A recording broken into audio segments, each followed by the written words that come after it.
Welcome to family village cooking. આજે આપણે બનાવવાના છીએ સુખડી. તો એના માટે મેં 3 વસ્તુ લીધી છે. એક છે ઘઉંનો લોટ, એક છે ઘી અને એક છે દેશી ઢીલો ગોળ. હવે ઘઉંનો લોટ છે, માપ આવી રીતે લીધું છે કે ઘઉંનો લોટ છે ને એ 1 આખી વાટકી છે અને ઘી અને ગોળ 2 અડધી વાટકી છે. એટલે માપ સાવ સહેલું છે કે 1 વાટકી લોટ હોય તો એની સામે અડધી વાટકી ગોળ અને ઘી, એટલે ગોળ અને ઘી બેયથી 1 વાટકી થવું જોઈએ. એની સામે લોટ 1 વાટકી. લોટ કરતાં ઘી અને ગોળ અડધા. અને એક થાળી છે, એક થાળીની અંદર મેં ઘી લગાવી દીધું છે. ઘી લગાવી અને થાળીને આપણે તૈયાર રાખવાની છે. સૌપ્રથમ આપણે લોયાની અંદર ઘી નાખી દઈશું. ઘી સેજ ગરમ થાય પછી આપણે એમાં લોટ નાખીશું. ઘઉંનો ઝીણો રોટલીનો જે લીસો લોટ આવે ને એ લીધો છે. જો લીસા લોટથી આપણે સુખડી બનાવીએ તો સુખડી એકદમ પોચી અને સરસ બનશે. જો જાડો લોટ લઈએ આપણે ભાખરીનો તો દાણાવાળી બને, દાણેદાર અને સેજ કડક બને.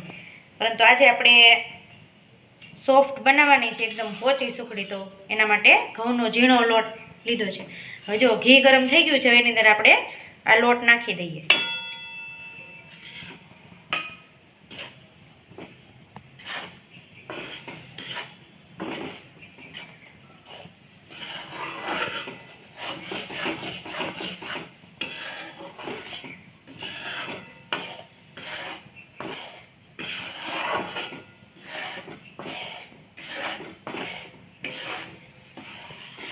લોટે આ રીતે ધીમે ધીમે તવીથો ફેરવતો જવાનો છે અને શેકી લેવાનો છે.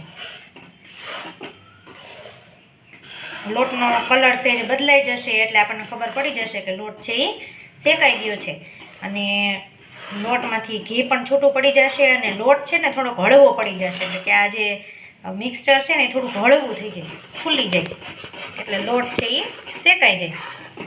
આ રીતે ધીમે ધીમે જો આવી કન્સિસ્ટન્સી રહેવી જોઈએ ઘી અને લોટની. ઘી અને લોટ ભેળવા પછી આપણને એમ લાગે કે થોડીક ઘી ઓછું છે તો આપણે ઘી પણ પાછળથી ઉમેરી શકીએ.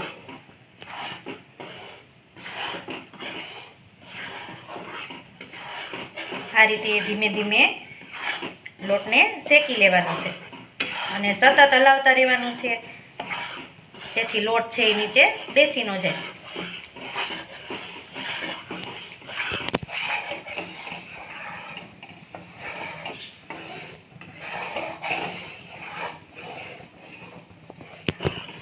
જો આપણો લોટ છે એ શેકાઈ ગયો છે, આપણે ગેસ છે એ બંધ કરી દેવાનો છે.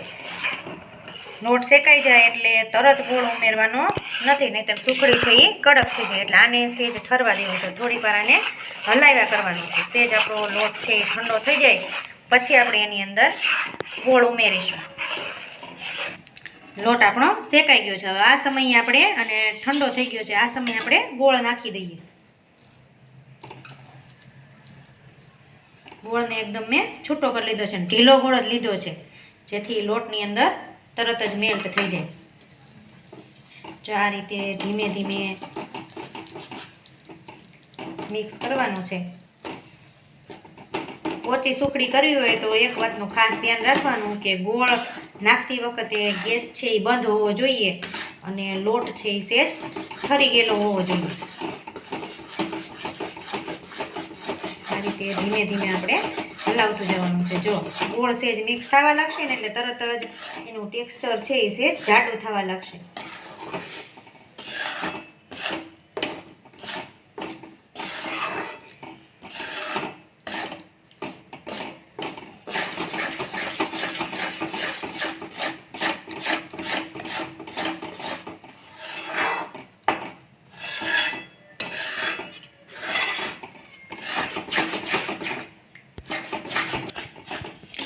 જો આ ગોળ બરાબર મિક્સ થઈ ગયો છે, હવે આપણે એને જે ઘી લગાવેલી થાળી છે એની અંદર નાખી દઈએ.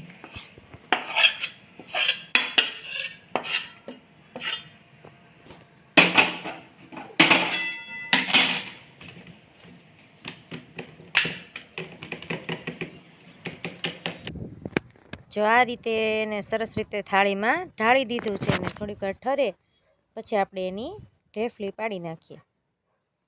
જો 10-15 મિનિટ પછી એકદમ ઠરી ગયું છે. હવે આપણે સરસ રીતે છરીની મદદથી એની આ રીતે ચોરસ ઢેફલી પાડી નાખીએ.